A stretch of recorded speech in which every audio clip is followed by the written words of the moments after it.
రుద్రాభిషేకం చేశాం అంటారు. రుద్రుడు అన్న పేరు ఆయనకి ఎందుకు వచ్చింది అంటే ఏదో కోపంగా ఉంటాడు కాబట్టి రుద్రుడు అని కాదు దాని అర్థం. రుద్ధ్యా ధర్మాన్ అవలోకయతి ప్రాపయతి వా ఇది రుద్రః. వేదముల యొక్క శబ్దము చేత వేదమంత్రముల చేత లోకమునకంతటికీ ధర్మాన్ని నేర్పిన వాడెవరో, ధర్మము చెప్పిన వాడెవరో, ధర్మమునందు అనురక్తి కల్పించిన వాడెవరో, ధార్మికంగా మనం బ్రతుకుదామనేటటువంటి కోరిక గట్టిగా నిలబడేటట్టు చెయ్యగలిగిన వాడెవరో, ధార్మికమైన జీవనమునందొచ్చేటటువంటి వైక్లభ్యములు తట్టుకోవడానికి కావలసినటువంటి శక్తిని కూడా అనుగ్రహించగలిగిన వాడెవరో ఆయన రుద్రుడు.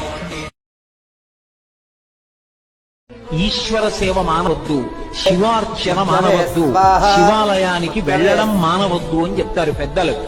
జీవుని యొక్క అభ్యున్నతి, కుటుంబ అభ్యున్నతి కూడా పరమశివుని యొక్క అనుగ్రహంలోనే ఉంటాయి. ఈశ్వర సేవ మానవద్దు.